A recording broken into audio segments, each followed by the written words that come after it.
Assalamualaikum warahmatullahi wabarakatuh.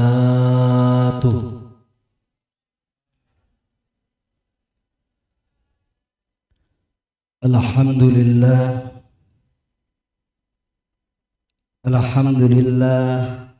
Rabbil alamin,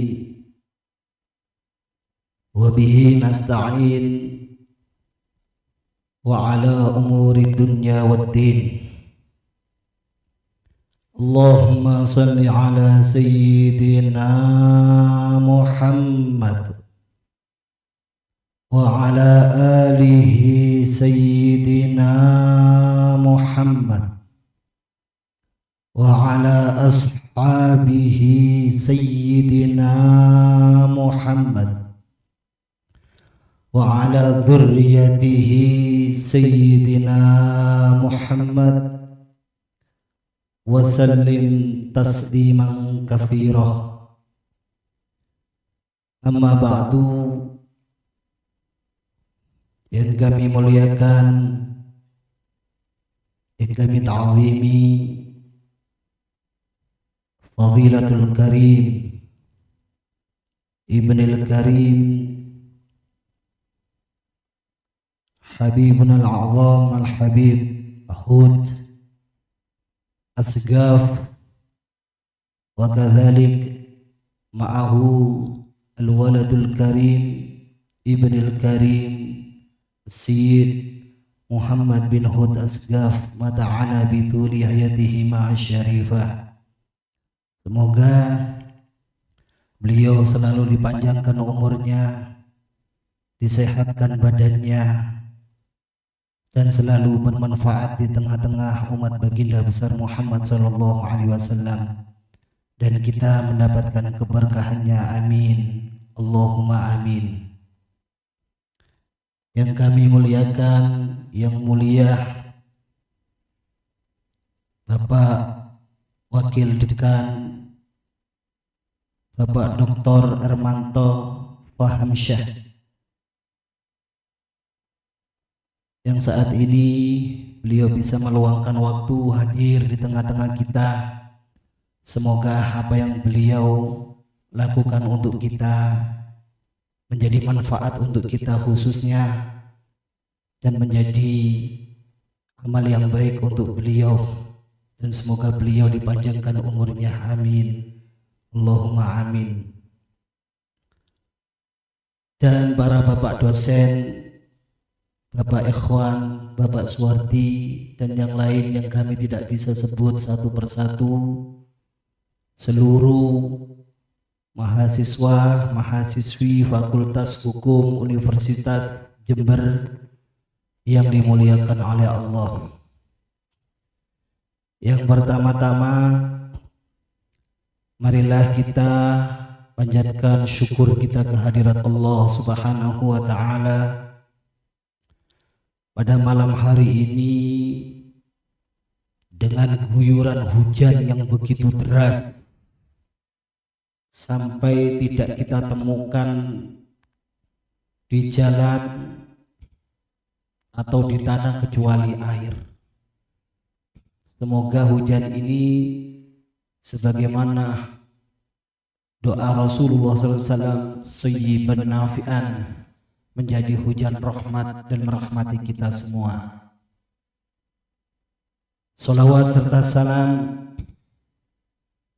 kita haturkan kepada junjungan kita. Alasan kita berkumpul di sini hanya beliau yang disampaikan oleh guru kita bersama tadi, Al-Habib Hud. Tidak ada kemuliaan dimanapun dan kepada siapapun kecuali kemuliaan yang agung itu ada pada baginda besar Muhammad sallallahu alaihi wasallam. Kita mendapatkan kemuliaan itu, kita menjadi kunna akramul umam bi akramir rusuli kunna akramul umami. Kita ini menjadi manusia atau umat yang paling mulia sebab kita menjadi umat Nabi yang paling mulia, Rasul yang paling mulia, yaitu baginda besar Muhammad sallallahu alaihi wasallam. Semoga berkumpulnya kita di sini menjadi bukti cinta kita kepada baginda besar Muhammad sallallahu alaihi wasallam, dan semoga bukti ini menjadi syahadah kita nanti berkumpul dengan beliau di padang mahsyar dan di surganya Allah Subhanahu wa taala. Amin ya rabbal alamin. Hadirin hadirat yang dimuliakan oleh Allah, mohon maaf Pak Doktor, tadi saya ini pengganti Pak Doktor. Jadi kalau lihat foto 3 di depan itu ganteng ya, lah pas lihat kayak gini loh kok beda. Nanti kalau saya seperti itu malah apa istilahnya itu, selain memuji apa, menghina. Jadi wajah pas-pasan seperti ini sudah. Kalau dibandingkan beliau Habib Bagir, hidungnya kalah, jenggotnya kalah, bulunya kalah semua. Dan semoga tidak mengecewakan. Amin Allahumma. Para adik-adikku, kok jadi adik sudah ya? Karena saya gini tadi Pak Doktor, mohon maaf Habibna, saya bayangkan tadi itu kalau masuk di UNED apa ya suasana akademis. Tak lihat mungkin mahasiswanya pakai alma mater, mahasiswinya wah seperti itu Pak Doktor.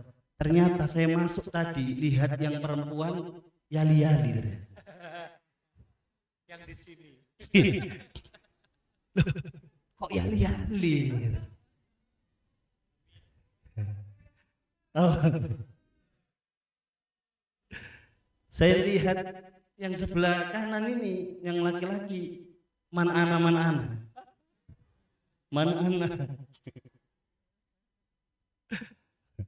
Allahumma Muhammad. Saya sampai bingung mau ngomong apa ya.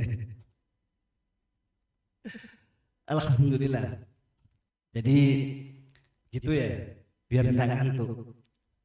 Tadi Masya Allah dari Habib Hud mulai awal sampai akhir materinya berbobot. Kalau saya ada di sini, itu kalau kita belajar ilmu fikih, hukum fikih di bab tayamum, idza wujidal ma' batalat tayamum. Kalau jenengan mau melakukan sholat, ya, mau melakukan sholat, ternyata tidak ada air, maka panjenengan yustabahu, diperbolehkan untuk sholat dengan tayamum, menggunakan debu. Cuma kalau jenengan sudah tayamum, pas melihat air, maka batalat tayamum. Tayamumnya itu ya posisi saya ini. Sudah ada Habib Hud, ada Sayyid Muhammad, bas nahnu gubar. Saya hanya debu-debu kecil. Berarti selesai. Jadi saya tidak perlu neruskan ini, karena batal nih tayamumnya ini. Lanjut apa enggak? Alhamdulillah. Saya ini tidak biasa berbicara teratur, Pak Doktor. Karena kita ini kalau ngajinya kita teratur dari satu bab ke bab yang lain, satu bab ke bab yang lain. Kalau sudah berbicara seperti ini, kadang nggak bisa teratur. Jadi muncul-munculnya dari saya ya. Alhamdulillah. Ini kita masuk di fakultas hukum. Mungkin saya tidak mau katanya beliau menggurui atau tidak. Nahnu lasna ulama, kita bukan orang alim. Bal nuhibbul ulama, nuhibbul minhum, nuhibbu ilaihim, kita cinta kepada mereka. ketika kita berbicara hukum, maghribul hukum, apa sebuah tujuan hukum? Mas, yang dengan apa tujuan hukum? Hah? Lah, dengan fakultas hukum. Yang ini bukan? Yang mana? Hah? Atau semuanya? Apa tujuan hukum itu?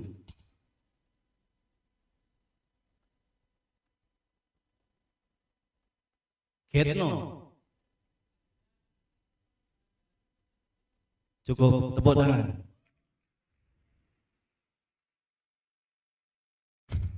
Kita lihat tadi kemanfaatan. Dalam perspektif hukum Islam, kita menemukan ada hukum wajib, ada hukum sunnah, ada hukum mubah, ada hukum haram, ada hukum halal. Nah, ini perspektif kita dalam agama, hukum agama. Cuma jenengan mas yang man ana tadi itu, ketika berhadapan dengan yang spek yali-yali, tidak ada hukum yang lain kecuali satu, wajib. Iya benar. Hah? Ketika yang spek yali-yali bilang, Mas, beli no cilok, itu bukan sunnah, bukan mubah, juga bukan haram, itu hukumnya hanya satu, wajib belikan. Paham? Hah? Nah, ketika nanti jenengan menikah, pas beliau ini mbaknya yang yali-yali, kena yali-yali kan. Ya, ketika jenengan keluar nongkrong dengan teman-temannya, beliau nelpon, nah, istrinya jenengan nelpon, pulang satu kata, pulang, itu jangan ditawar. Itu bukan mubah atau sunnah. Kalau sunnah kan dilakukan dapat pahala, tidak dilakukan tidak apa-apa. Cuma kalau istrimu, apalagi yang spesial-yali, ngomong pulang, itu tidak ada hukum lain. Satu, wajib pulang sampean. Tidak pulang, selesai. Gus, kok paham? Di sini korban. Paham? Paham? Sudah. Nah, ini masalah hukum. Kemanfaatan tadi. Nggih. Apapun wilayah hukum yang jenengan pelajari, yang jenengan nanti menjadi praktisi hukum, satu tujuannya bagaimana hukum ini menjadi manfaat ke siapapun. Paham? Jangan sampai dari yang menjadi manfaat itu dijadikan apa? Dimanfaatkan. Ini bahaya. Sangat bahaya.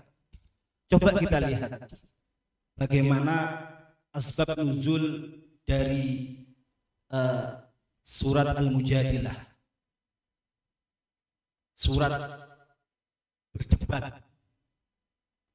Di Al-Quran ada namanya surat Al-Mujadilah. Asbab nuzulnya itu, ini tentang spek yali-yali lagi nih. Jangan semen, jangan macam-macam semen. Ya. Asbab nuzul dari surat Al-Mujadilah ini, coba jangan lihat di tafsir Sawi. Ada namanya Khawlah binti Thabit. Perempuan yang agak sepuh, kena hukum dihar dari suaminya. Tiba-tiba suaminya ini mengeluarkan dihar antika dohri ummi. Hukum dihar ini hukum menyamakan anggota tubuh seorang istri dengan anggota tubuh ibu kita. Sebelum surat ayat ini turun, hukum dihar itu adalah katolak, seperti tolak. Hukum dihar seperti tolak. Jadi kalau suaminya jenengan atau jenengan para suami mengatakan wahai kamu istriku, punggungmu seperti punggung ibuku, tolak seperti tolak. Maka itu secara tidak langsung terpisah. Cuma ini hukum yang sebelum ayat ini turun. Subhanallah, suami si Khawlah binti Thabit ini ketika mengeluarkan hukum dihar, dia menyesal. Lah yang Khawlah juga bingung loh, kok enak kamu? Sekarang saya sudah sepuh seperti ini, anak kita masih kecil-kecil, kamu mengeluarkan hukum dihar. Loh bagaimana nanti saya yang menafkahi anak-anak? Akhirnya dua orang ini sepakat untuk menghadap baginda besar Muhammad SAW. Ini korelasinya di hukum nanti, hukum yang bermanfaat. Akhirnya apa? Datang ke Rasulullah, ya Rasul, bahwasanya suami saya mendihar saya. Rasulullah, karena beliau tidak bisa mengubah-ubah hukum, semuanya wa may yantiqu anil hawa in huwa illa wahyun yuha. Semuanya harus dari Allah. Maka Rasulullah mengatakan, ya sudah tolak. Loh, kok enak ya Rasul? Loh itu Rasulullah didebat. Makanya suratnya namanya surat Al-Mujadilah. Surat menerangkan Rasulullah didebat oleh seorang perempuan. Makanya jenengan para laki-laki, apalagi ini Pak Dokter ini, nggih Pak Dokter, nasib kita sama Pak Dokter. Kalau Habib Hud enggak, insya Allah. Ya, kita ini kadang jenengan para dosen, kalau dibantai atau didebat sama murid-murid kita yang yali-yali ini, biasa jenengan dosen, Ustadz, Gus, Habib, ya didebat sama perempuan dia, lo ini Nabi didebat, apalagi sampean. Ini Nabi didebat para sahabat ada yang berani dengan Rasulullah, ka'anna ala ru'usihim tuyur.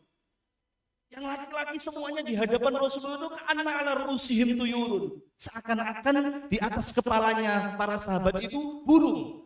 Diam beliau. Mendengarkan apa yang disampaikan Rasulullah, karena mayakhruj min lisanihi illa ghurur, kecuali tidak akan keluar dari lisan Rasulullah kecuali permata-permata indah yang mahal. Allahu sallallahu Muhammad. Lah ini kalau mendebat Rasulullah, enggak bisa ya Rasul. Loh, ya hukumnya seperti itu. Loh, siapa yang punya hukum? Allah yang punya hukum. Ya sudah, kalau gitu saya nanti yang matur ke Allah, saya nanti yang akan komplain ke Allah. Subhanallah. Bukan Nabi dok, Allah mau diprotes.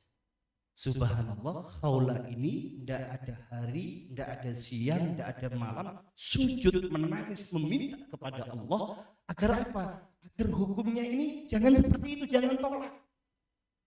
Kalau tolak saya sudah sepuh, bagaimana nafkahi anak-anak? Saya tidak mampu. Akhirnya setiap malam Khawlah menangis, Khawlah meminta kepada Allah. Akhirnya apa?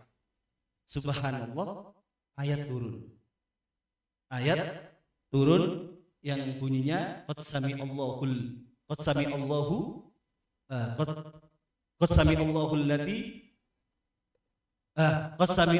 qaulal lati tujadilu fi zawjiha. Ayat itu turun, subhanallah, setelah ayat itu turun Allah mendengarkan atas rintihan, atas protesnya, atas mintanya, nangisnya yang namanya Khawlah binti Thabit tadi. Bagaimana perempuan yang bukan nabi suaranya didengar oleh Allah Subhanahu wa taala. Akhirnya turun ayat itu, dari hukum yang dihar tadi ditolak menjadi seperti ada 3 pilihan. Kalau kalian ingin terlepas dari dihar, yang pertama itqu raqabatin, hukumnya kayak jima di siang bulan Ramadan. Itu yang pertama, itqu raqabatin, memerdekakan budak. Yang kedua, yasumuna syahraini mutatabi'ain. Yang ketiga, it'amu sittina miskinan, memberikan makan 60 orang miskin. Hadirin hadirat yang dimuliakan oleh Allah, dari cerita ini apa sih yang kita ambil? ketika Rasulullah menyampaikan setelah hukumnya berubah dari tolak untuk 3 pilihan tadi, Itqu Raqabatin, istri suaminya Khala mengatakan, ya Rasulullah, saya tidak mampu. Ya sudah, kalau kamu tidak mampu untuk memerdekakan budak, kamu puasa 2 bulan berturut-turut. Masih mengatakan, saya tidak mampu ya Rasulullah. Oke, kalau gitu kamu memberikan makan 60 orang miskin. Lah itu masih tidak mampu. Wallahi baina jabalaini an afqaruhum. Ya Rasulullah, di antara 2 gunung ini, gunung Mekah itu saya yang paling miskin. Akhirnya Rasulullah ngambil kurma di rumah untuk diberikan kepada 60 orang miskin. Dan subhanallah, yang mendapatkan kurma ini yaitu suaminya si Khawla bin Sabit. Dia yang melanggar, dia tidak bisa menjalankan apa yang dilanggar. Bahkan Rasulullah yang memberikan solusi untuk tadi itu, dan dia yang mendapatkan manfaatnya. Pas, ya, gharat, tujuan dari sebuah hukum adalah tadi apa? Yaitu menjadi manfaat bagi seluruh. Ini yang diajarkan oleh Rasulullah. Ini refleksi dari Maulid. Apa yang kita lakukan dari setapak demi setapak, langkah demi langkah, gerak dan gerik kita harus ada tujuan, atau ada istinbat, ada pengambilan, ada cantolan, yaitu baginda besar Muhammad sallallahu alaihi wasallam. Ini yang pertama. Jadi jenengan sudah tidak bicara lagi mana benar mana salah. Kan boleh saja Rasulullah mengatakan, loh, kamu yang melanggar, ya harus kamu Itqu Raqabatin. Kamu yang melanggar, ya kamu harus puasa 2 bulan berturut-turut. Kamu yang melanggar, kamu yang harus memberikan makan 60 orang. Tidak. Rasulullah adalah manusia solutif. Beliau adalah manusia yang agung, yang selalu memberikan solusi di antara umatnya. Paham? Lah, begitulah panjenengan nanti ketika menjadi praktisi hukum, ingat.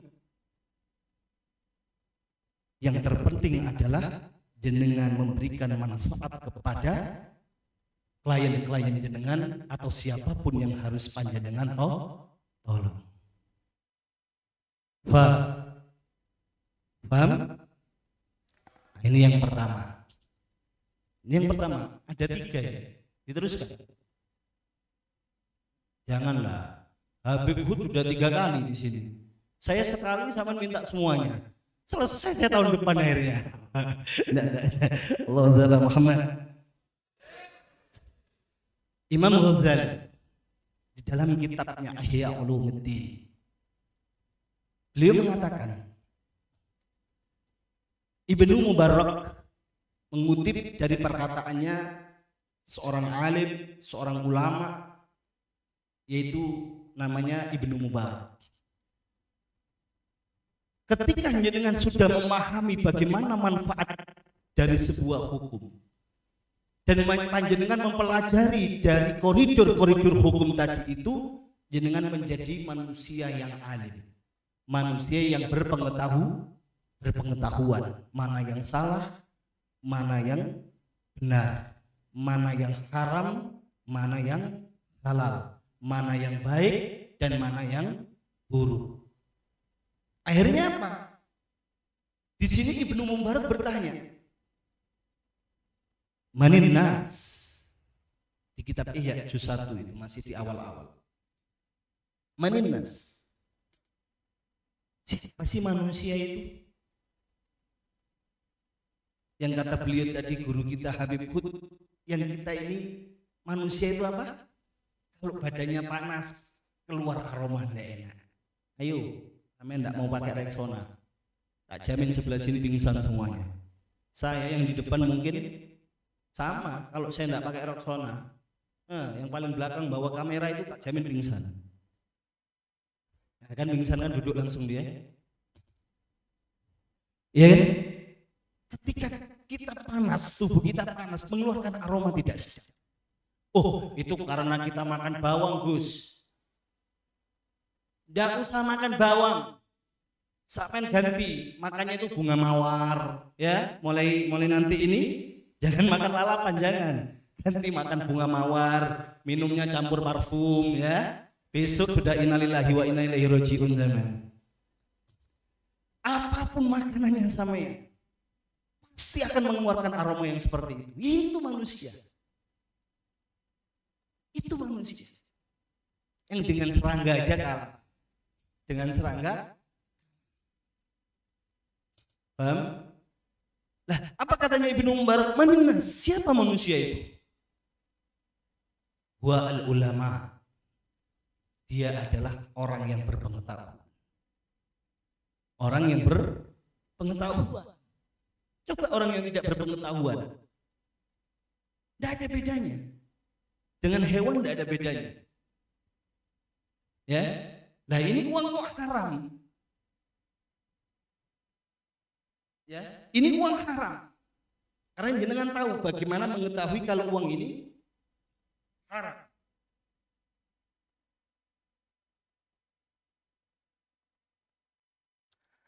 Nah, beda dengan orang yang tidak tahu.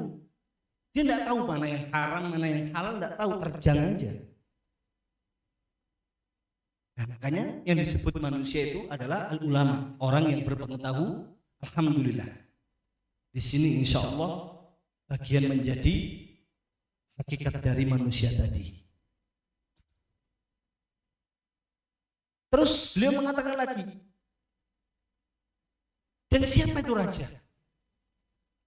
Yang disebut raja itu siapa? Apakah orang yang bertahta? Apakah presiden yang sekarang lagi menjabat? Apakah bupati yang kemarin baru terpilih? Gubernur yang baru terpilih? Apakah mereka yang raja? Bukan. Yang disebut raja adalah az-zuhad. Orang yang sudah tidak membutuhkan. Wa ghaniyun. Dia orang yang kaya. Apa itu kaya? Apa itu ghani? Yang tidak membutuhkan. Contoh.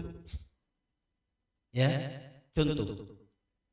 Ketika jenengan sudah punya satu kerudung, ya, atau punya 10 kerudung, ketika melihat kerudung yang di sampingnya atau di depan di belakangnya, jenengan masih menginginkan, itu jenengan miskin, karena masih membutuhkan.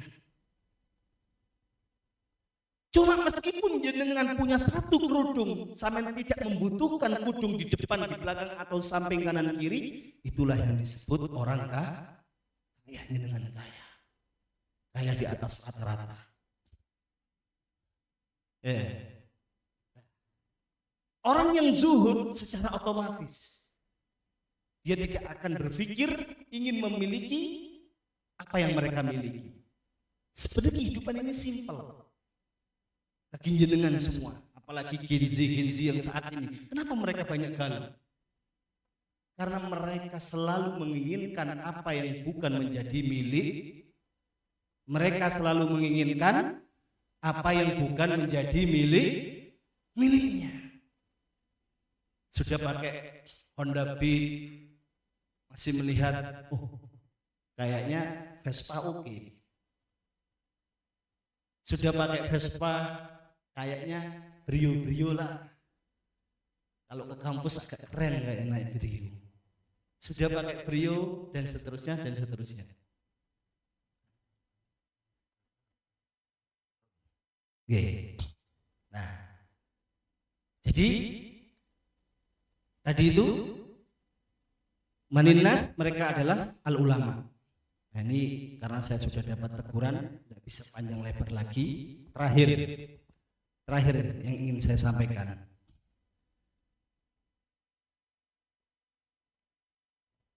Ya, ini tak baca. Saya sebenarnya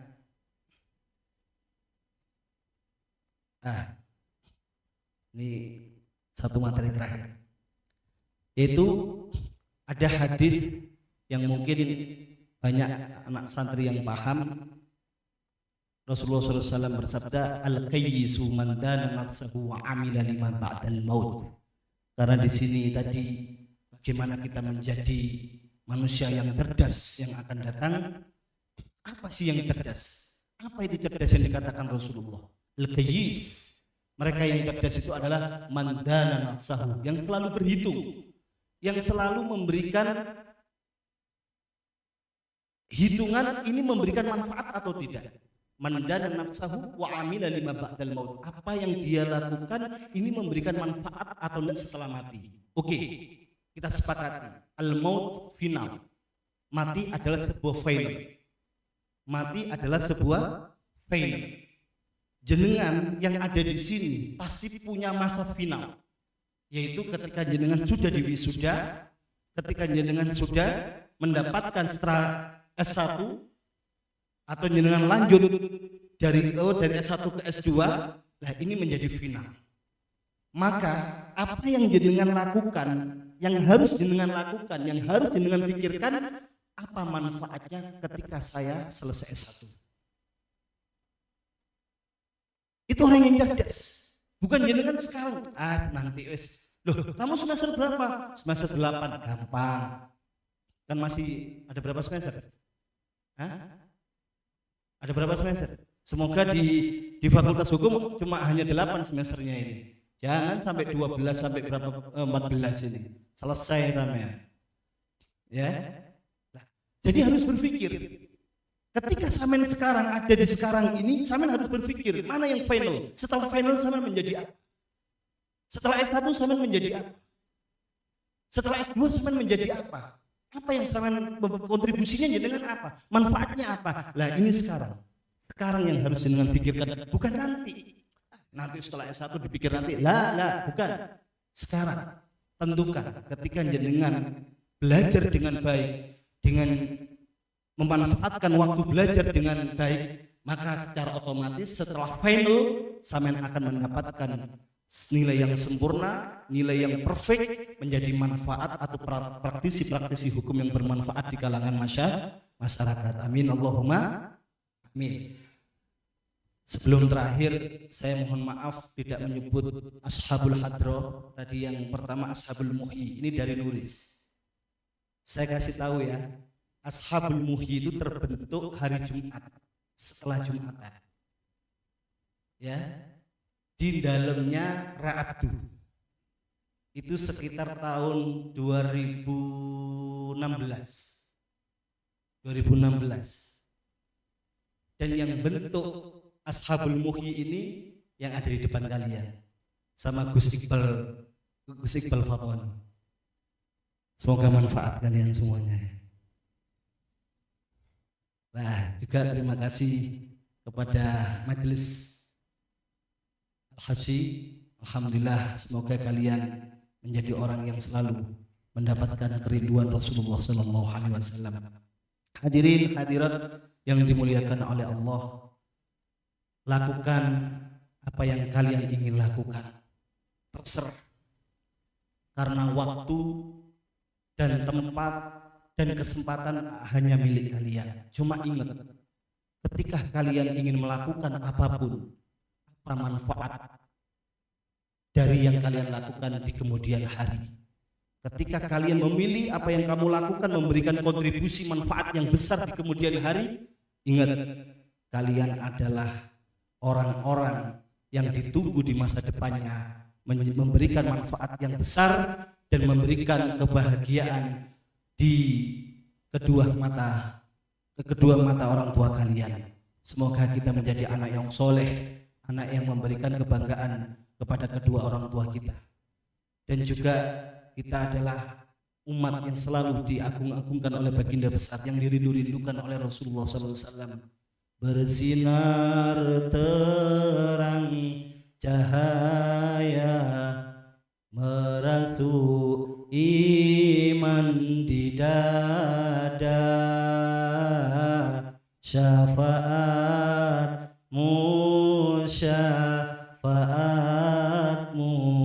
wahai Nabi yang tercinta, syafaatmu